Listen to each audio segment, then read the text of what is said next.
President, Allison Carlson.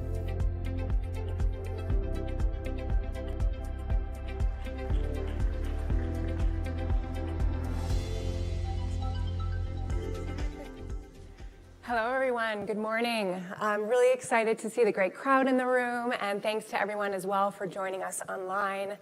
I am absolutely delighted and frankly a little giddy about this conversation. I'm here with two forces in not only world sport, but business, and really excited to dive into your experience and the details of not only what is really underpinning this moment, but as we've discussed, this movement in women's sports. And so, Danita, I'd like to kick off with you. So we've been experiencing in the last few years a real surgence in game viewership and also valuations of franchises in sport. And of course, over the years, there's women's sports in particular. And of course, over the years, there's been, these waves and growing interest. But why are you seeing this sort of meteoric rise, and what's really driving that? Yeah, I think it's not an overnight success. I think this is years and years of development of women's sports, from youth being able to have access to the sport, young girls having access, and then from there, what we saw at the collegiate level in building stardom.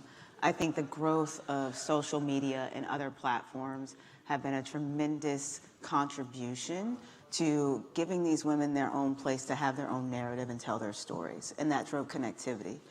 And I think from there, that's what trickled into what we see when they kind of took the power back themselves as female athletes. And they then had the opportunity to have an impact on media, partnerships, and I think our leagues and the other investors and the fans got to see that come to life. And I think that's the continuing surge. But I always say, I think this started with the women first. Right, and them being the truth tellers of their own journeys. And I think people naturally start to gravitate to their amazing talents, both on and off the pitches and courts that they play on. And that's why we continue to see this level of growth. So we're seeing this growth, and that's a great way to kick us off. And Shameeka, I'd like to turn to you. We're also seeing, this cultural force. And, there's often a discussion about women's sports being community and culturally driven. Can you discuss a little bit from your perspective and in your experience and in your work how you're seeing that really underpin this movement and also the business surrounding it? Yeah, absolutely. As Danita mentioned, I think the investment is one of the things that a lot of people overlook, right? It hasn't been overnight. It's something that has been intentional. And I think as that happens, you start to see the scalability. So at the Washington Spirit, our motto is really, we're not just trying to put on a sporting event. We are really trying to build community relationships and partnerships. And we see that through our community engagement. We see that through our sponsorships, but we also see it in the authentic way that we show up, both on and off the pitch, right? So one of the things that the Spirit is very intentional about is really building the DC fabric into our DNA and making sure that our mission and vision aligns with that of the community, and we show up for the community, right? So our fans don't just want to simply see great talent on the pitch. Of course, that is what they want, right? Excellence on the pitch.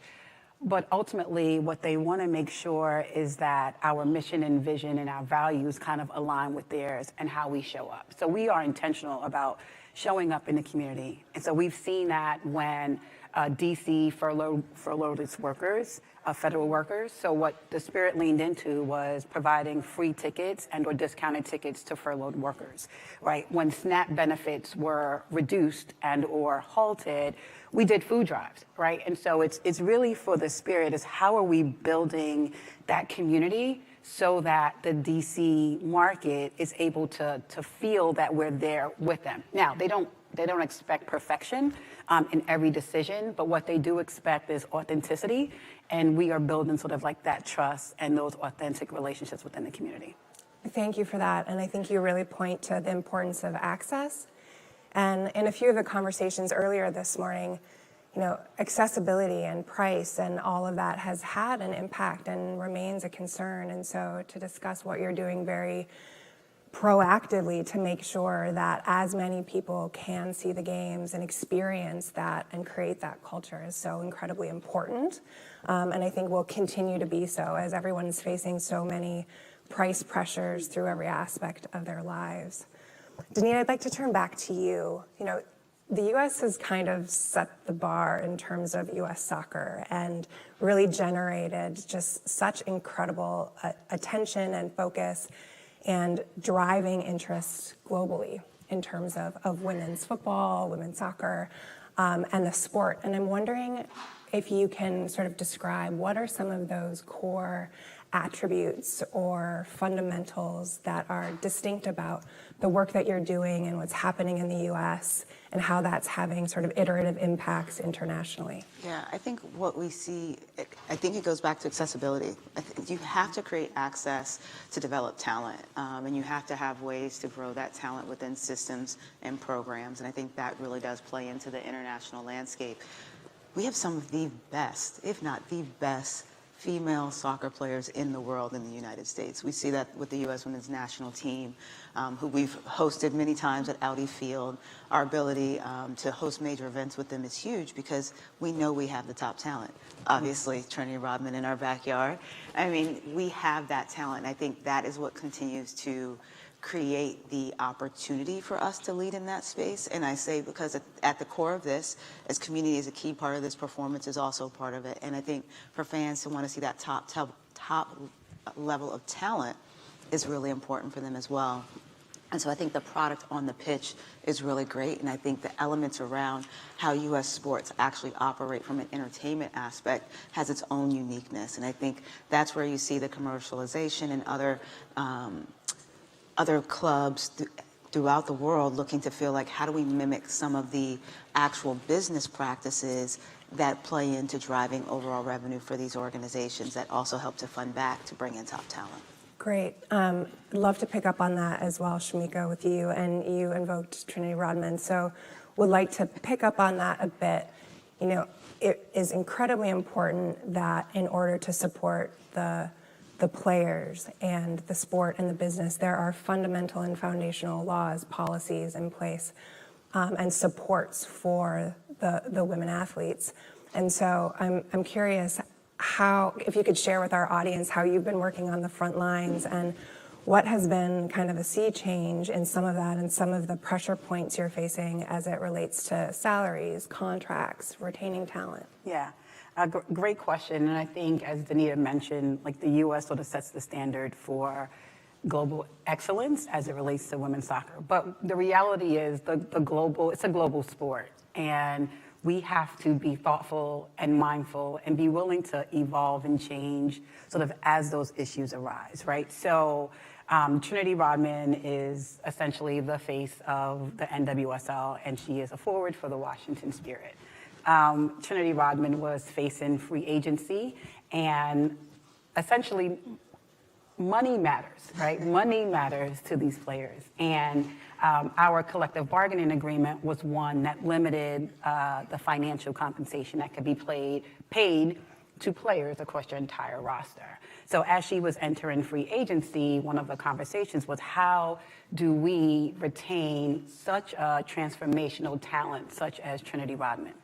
Right? The NWSL, the league itself, was built on competitive advantage amongst teams, but also making sure that you were able to contain costs. And the reality was there was no way that we would be able to contain the costs, comply sort of like with the current rules without some thought process to how we need to evolve the rules. And so the league, the Washington Spirit, Trinity and her team was very intentional about what we can do as an organization to sort of evolve with the times. And out of that discussion, again, and with the desire to retain our high impact or transformational talent, the league created the high impact player rule, which essentially means that if there is an athlete that is contributing to success, not just on the pitch, right, because performance matters, but really helping to evolve the league. It's no surprise that Trinity Rodman is a highest sold jersey. She is a sponsor that plenty of sponsors, she's a player that many sponsors gravitate toward. Media, like she's a lovable person and she's an incredible player. So it was, for the league, it was how do we retain such talent? So we came up with this rule that allows teams to pay players that have an impact on the league and the growth of the league up to $1 million outside of the salary cap. So that was how we were able to retain her. But for me, I think one of the pressure points of the league is really figuring out these moments and how do they capitalize and or evolve when the moment arises. Yeah. And I think the point about how performance on the pitch absolutely matters, clearly, but that there is a more holistic, vision of and understanding what players are really bringing to the overall sport, the community access, and all of that needs to be factored in. And so thank you for that. In terms of your priorities next, that's a huge achievement. Then what are the next steps to make sure that the labor protections, the equality, fair pay remains on not only on the agenda, but really moves forward? Yeah, that's a great question. So the NWSL and the Players Association recently renegotiated its CBA. Now, we did this before the existing CBA was set to expire, which in a lot of instances is unheard of, right? We see a lot of negotiations right now playing out either with the MLB, whose agreement, their CBA ends at the end of this year, and folks are already talking about a lockout. Or we most recently saw it with the WNBA, very publicly contentious battle. But the NWSL and the Players Association thought that we need to get ahead of it and really try to change our landscape based on the current market and environment. So what we looked at as a league and the Players Association was compensation. Where are we? How can we make sure that we are being competitive? How can we make sure that we're being mindful and thoughtful about the benefits that matters to players? So compensation, housing, travel arrangements, right? Like all of those things are really what matters to the players. And I do think that the league renegotiating the CBA early is just one example of how we're trying to be intentional and trying to be proactive about realizing and recognizing that the times have changed, but also how do we invest in our players. Okay. You both mentioned how women's soccer is, definitely experiencing a groundswell in the U.S., but also increasingly international. And I'd like to turn back to that, Danita, with you. Recognizing that, how is the internationalization and recruitment of international players for U.S. teams affecting the work that you do, how you're thinking about roster building? How is that, affecting the overall organizational and strategic plan at a local level, but also what other impacts are you seeing that have internationally? Yeah, I think one of the things is we always look at the fact there's limited roster size. And I think that's why you see league expansion happening across NWSL, other leagues like the Super League, which we also host Power FC, which is another women's team that we invest in at DC United as well. You see that there are multiple opportunities and there needs to be multiple opportunities for women to play.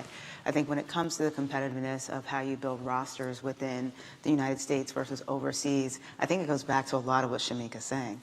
It's about how are we looking at the CBA, how we're creating opportunities that are financially viable for these players, not only while they play, but after, right? So what does that continuation of partnership dollars look like? We know when we see even on the men's side on the MLS side, when you have somebody like Lionel Messi come into the league and go to Miami, that's not just about playing in Miami and the love of MLS. The commercialization that we're able to do and produce from additional partnership dollars that he as a player can acquire within that marketplace completely changes in the U.S. versus an international landscape. And I think a lot of the players do know that. And I think that is some of the competitive edge that we see across women's soccer in the United States. And so it's really thinking about from that expansion, that is a way to continue to get talent in. It's not just the team, it's multiple things that play into their overall livelihood. And I think that will continue to strengthen our leagues here in the U.S. But I think as they grow in those elements overseas, that will continue to strengthen their abilities as well. So when you look to the future and growth, we're all focused on milestones, metrics. What are we looking for? How are you both thinking about that in the work that you're doing now in your respective businesses, but also as it relates to women's sports? What are some of those concrete milestones? How are you measuring it? And how are you able to track it to then understand where investments need to be made, how to calibrate along the way to ensure that it isn't a moment and it is a continued movement? Yeah, I think there's a steadiness that has to happen in growth, right? None of this happens overnight. I think there's multiple levers that you're pulling. So one, to continue to increase the overall valuation of the organization as a whole, right? We want these franchises to be able to sell at top tier dollars, to have that evaluation, and things that support that, such as media, right? Media rights deals, the opportunity to enhance that, partnership dollars coming in, obviously, as the individualization of owning their own practice facilities and other pieces of property that can be monetized, all help bring up the evaluation of these leagues and these teams. Those are the things that continually have to be a part of it. Making sure the fan is at the core is important. You never lose sight of the fan because you need them along the journey. They're the people that show up. They're the ones in the stands that are a part of this with you that you can't lose sight of. So that's where I think the overall experience of what you create becomes really important from the moment they step into that stadium. So it's pulling those outside levers that really help to bring up the dollars of the overall business, but the inside lever of the core of the fan base. Great. Shameeka, for you? Everything that she said. No, I think that Danita was spot on, really, in what it looks like, right? The other part, I think, is just the investment. And what we've been seeing from owners is that true investment, right? Back when Michelle Kang bought the Washington Spirit, what she was offering to purchase the Spirit for was $35 million, and it was unheard of in the NWSL. Now teams are going clearly for $165 million, right? And so it's that investment from an ownership perspective, investment in the club, right? So how do you bring the right people with the right mindset, with the ability to really look at this as not just a passion project, but a viable and sustainable business, right? So we are all kind of on that path. Now I think we're in sort of like phase 2 of women's sports, which is just how do we scale, just like the scalability of it, and just making sure that people don't just consider it a moment, but a movement, right? I think what success looks like to me is when we stop talking about whether women's sports can be the next best thing or whether it's an emergent sport, but really just the confirmation that women's sport is here to stay. It is a viable business. Our talent is incredible and unmatched, and just sort of what the next phase of that growth sort of looks like. Yeah, not what it can be, but what it is. What it is. And it. so one last thing from you both, some exciting news coming out today about also the excitement and the energy here in DC, and wondering if you could share a little bit about that and what we can all look forward to in the next few months. No, we're so excited in our partnership with the NWSL, and obviously our home team with the Washington Spirit will be hosting the NWSL Championship in 2026 at Audi Field. This will be our second time hosting in 3 years. I think it's 3 years. Time flies. Yeah. But super excited, and I have my own predictions on who might be in that. I won't say. No bias. No, but really excited about bringing the championship back here to DC. I think one thing that we have noticed just at the Washington Spirit is that the women's soccer community and support is unmatched. And so really excited to just be in the heart of DC, partnering with Audi Field and DC United and the league to really make sure that we sell out, right? So that's the thing. So if you haven't yet, when tickets go on sale, make sure to purchase tickets and support the NWSL Championship. Excellent. Thank you both for your leadership, your insights, best wishes in the weeks ahead, and absolutely delighted to have you here. Thank you. Please welcome to the stage USA Rugby CEO Bill Goran, Atlassian